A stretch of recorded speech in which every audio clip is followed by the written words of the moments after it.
I am so grateful to be here. It's really exciting to be in a room of folks talking about things that I love. And when I think about the last few years that I've been attending Unspam, I am seeing so much more of people mention Lifecycle. That's what I'm talking about today. I'm in a Lifecycle role.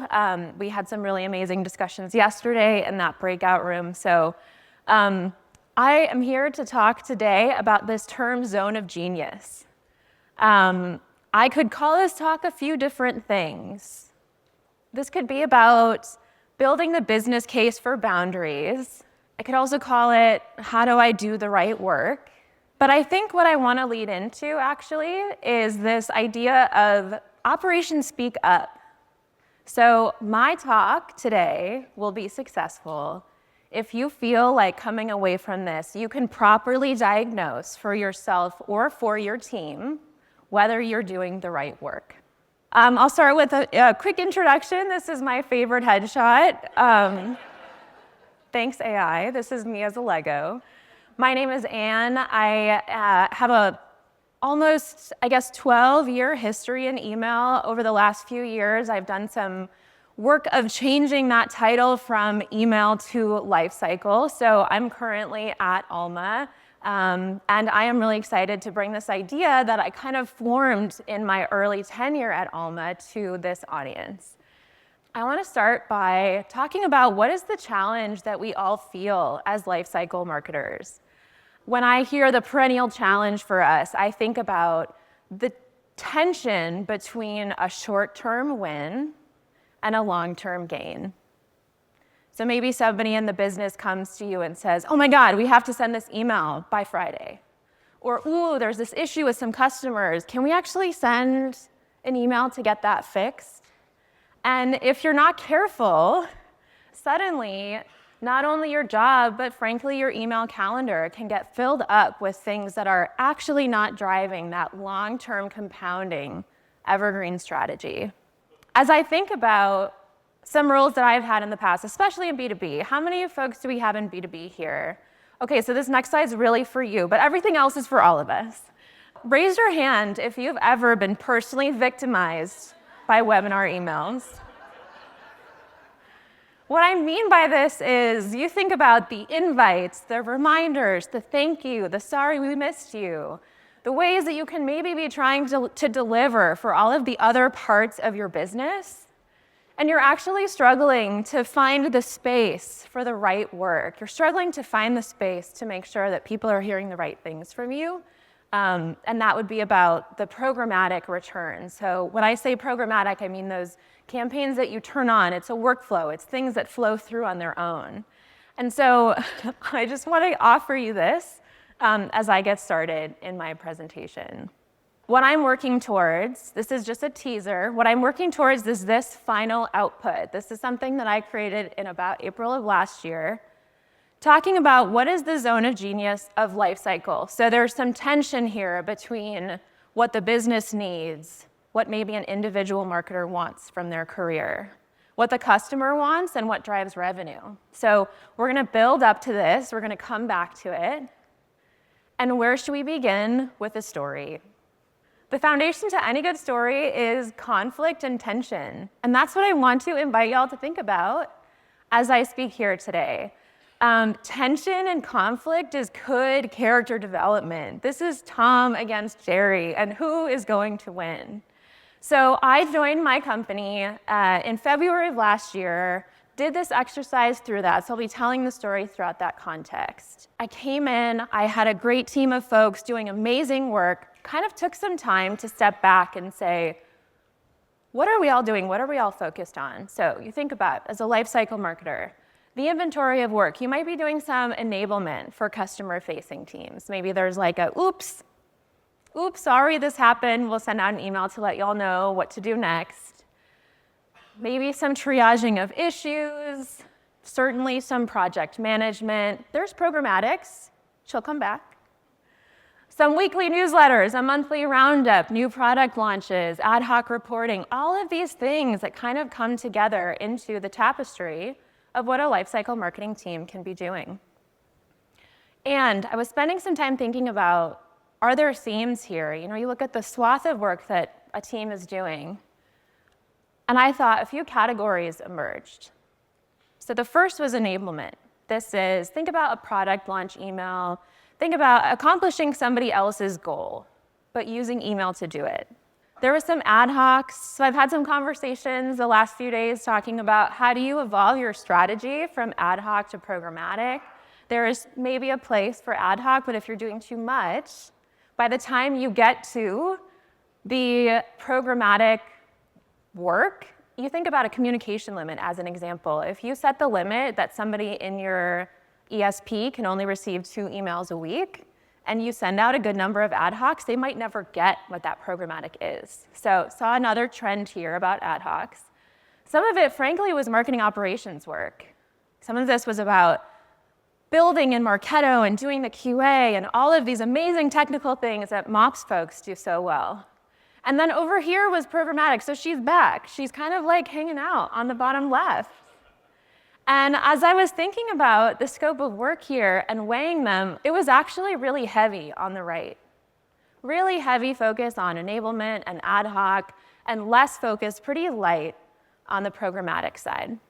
If you were to apply this to your scenario, you're doing some inventory of the work that your team does, or that you do if you're a team of one. I want to offer you some things to think about as you zoom out from your inventories. This is what I was thinking about. What am I good at? Why was I brought in? Like, who hired me and why? So what am I uniquely good at? Keep that in mind. What are my organization's goals? There's something here that can be explicit. As an example, your boss says, please do more of this. Some of it can be implicit, like your KPI is this. So what are my organization's goals? Keep that in mind. What's the highest impact work? I'm going to come back to this in depth in the next slide, but this is about connecting your work to the dollars. So what is the impactful work that drives the dollars for this business? How do I connect my role to what every executive cares about, which is money? What is something that belongs with another person or another team? This happens so often in the scaled time of a company. So maybe you had this original plan, you get beyond that original plan, maybe you're taking off some of those hats. Is there a place that maybe this work did belong with marketing operations, as I was just saying? So what's something that maybe belongs with another person or a team? And then finally, what should go in the trash?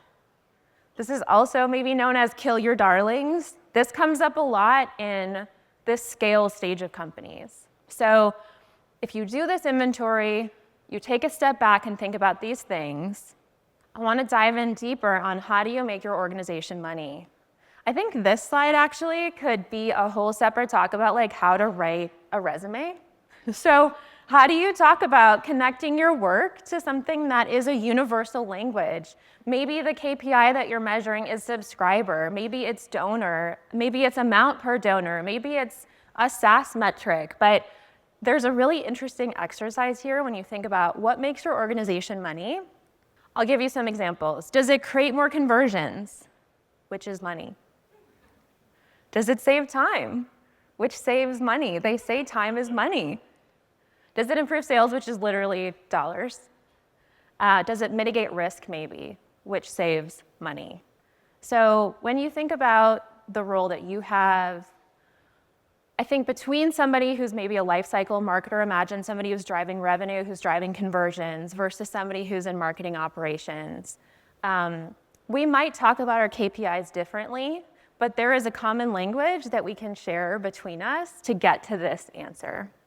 So this is Georgie. This is the Great British Bake Off. I'm going to take a step back into my story and talk about my inventory. So I felt a little bit like Georgie, trying to weigh these things together. I felt the tension between this enablement, ad hoc, short-term strategy, and what I know Lifecycle can really deliver value for on that other side that became pretty light. And so thinking about Georgie weighing it all, if you don't think carefully and consider what is the right work, you might become Mona. Does anyone know Mona? Excellent.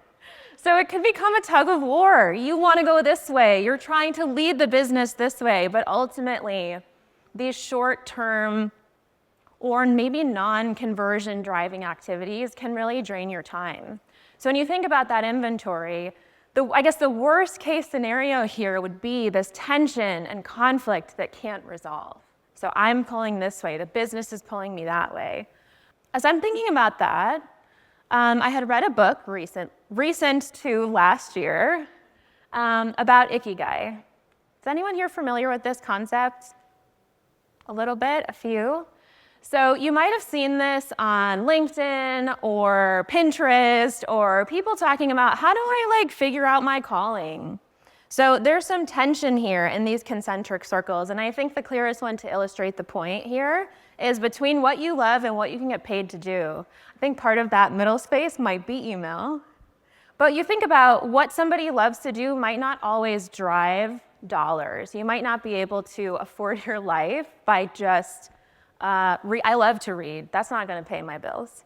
So I was thinking about the tension between these ideas and applied that to the inventory exercise that I had done. I'll start with a simple example. So there is some tension here between task work and deep work. Think about how you maybe block your calendar.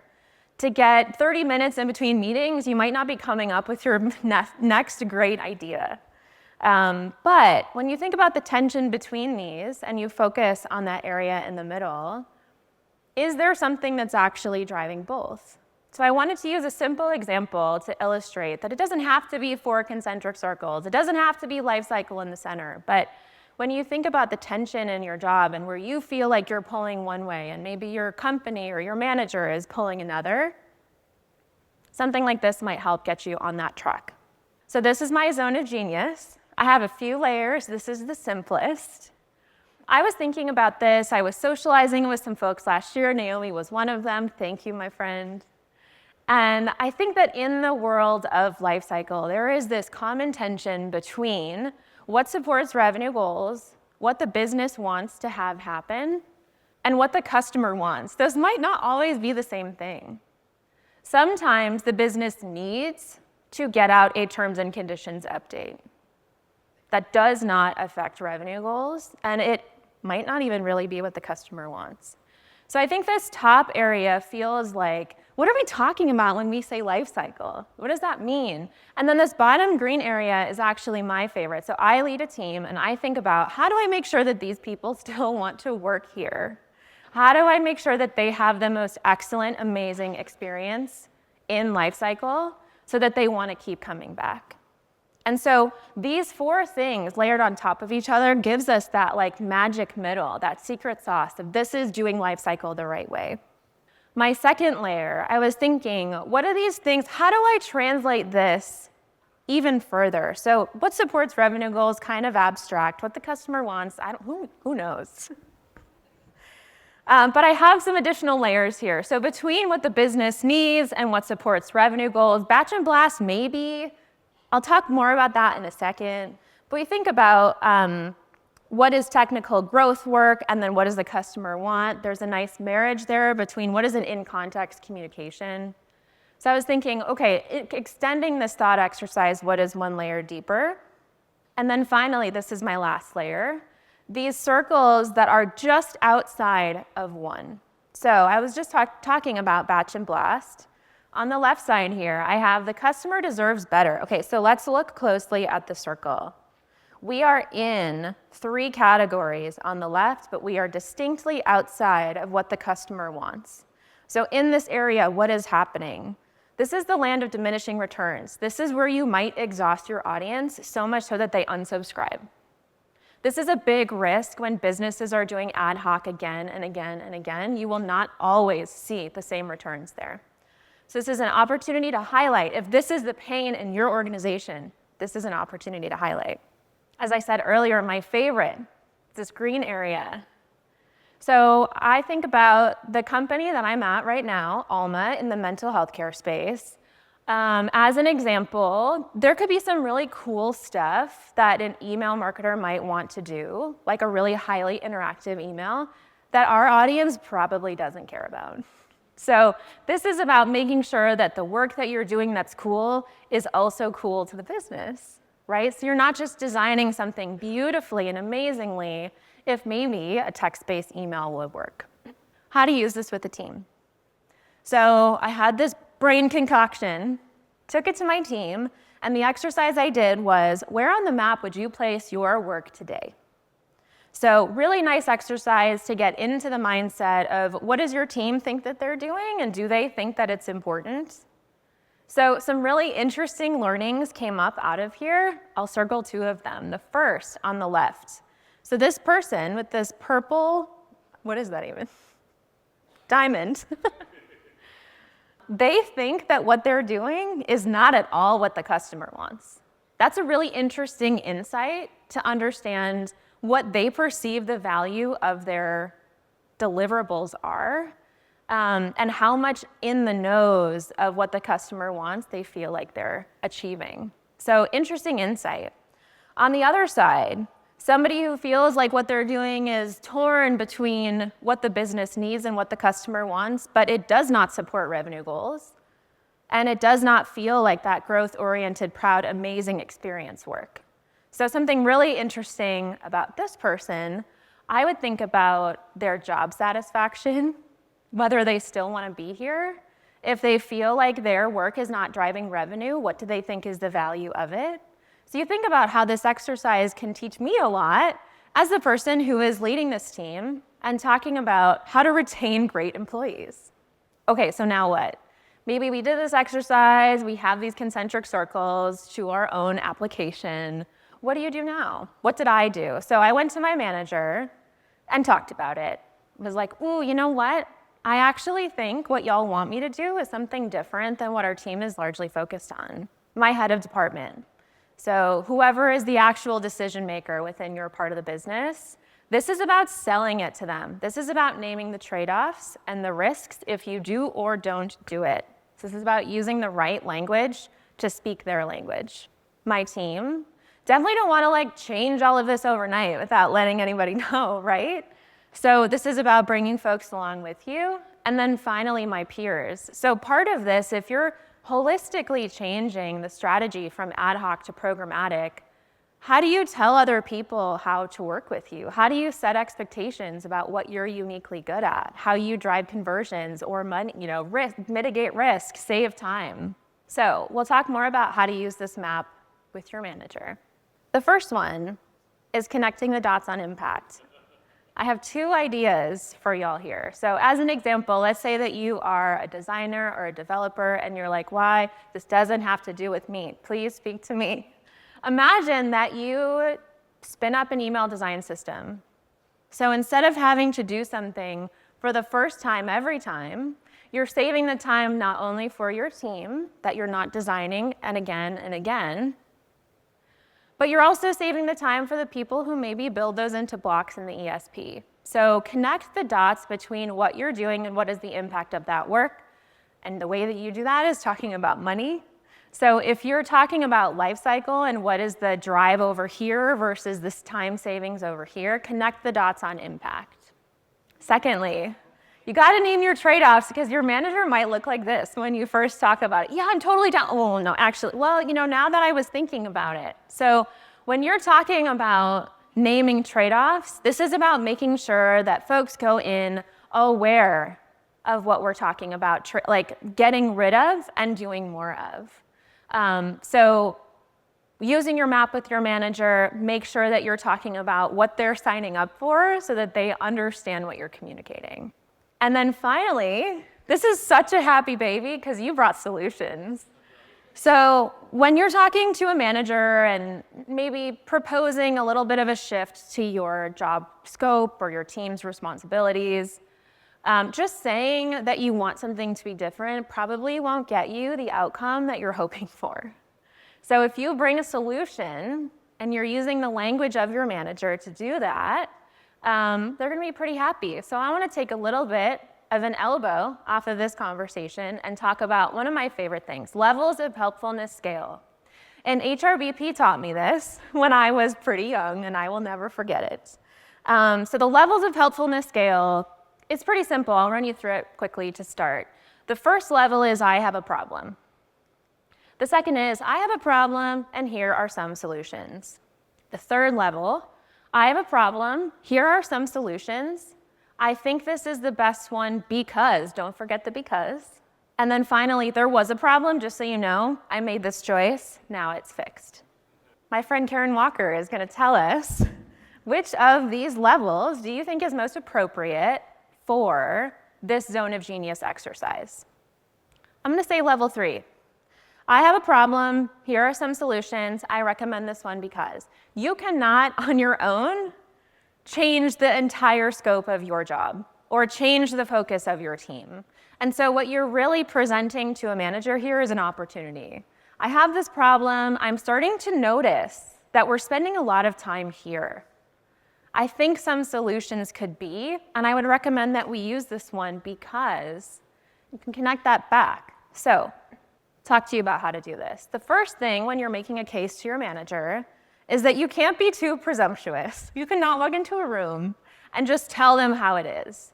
There is some subtle art of talking about why they should listen to you, why this is important to them, connecting it to their KPIs. So don't be too presumptuous here. We're coming in open-minded and just presenting them with information. And that's something that I would tell y'all. Sometimes I think about the folks who are closest to a problem. I'm close to certain problems. I'm not close to all of them. So I would expect the folks that I work with to be able to articulate to me, hey, just so you know, this is really not working the right way. Or hey, I just wanted you to know this is happening.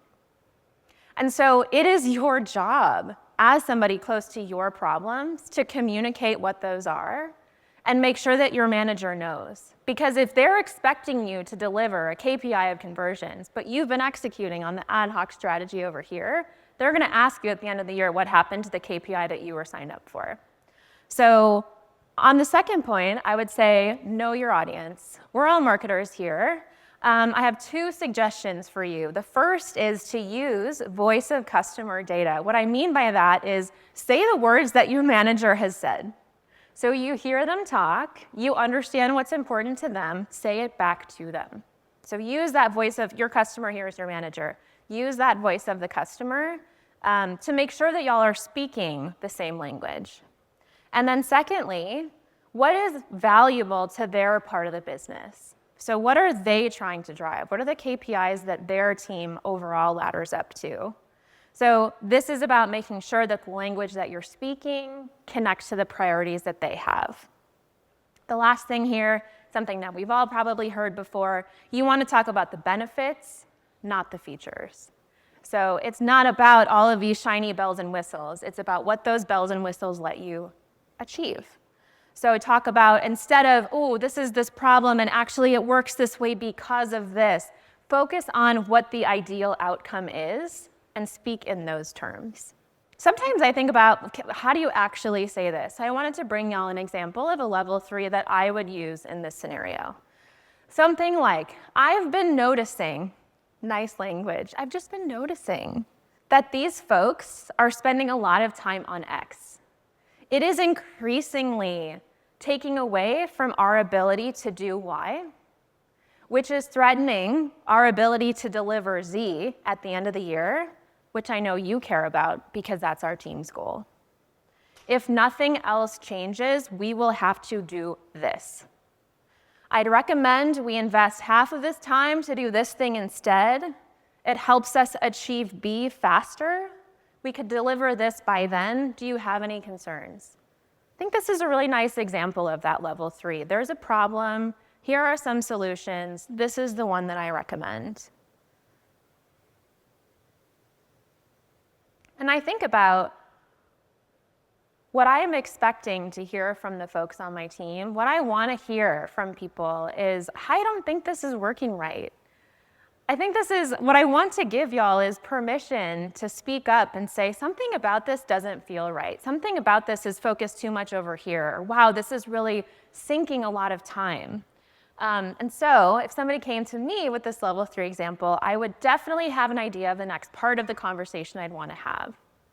To bring all of this together now, we began talking about Tom and Jerry, and tension and conflict as the center of your thought exercise here. So where is something that you want to be focused over here, but you're feeling pulled in this other direction? Then we talked about how to take your inventory of work and connect it to what makes your organization money. When you do that exercise and you're thinking about, is it about saving time, mitigating risk, more conversions, more sales, an example I didn't list, what takes your time away from that? So you think about that tension between a task job and a deep work job. What keeps you from that deep work job? That is probably an example of something that you should reassess. And then finally, what do you do with this? Market your findings where you need to. So this might be to different types of audiences. It might be to the folks on your team. It might be to your friends and products, might be to your manager, might be to their manager.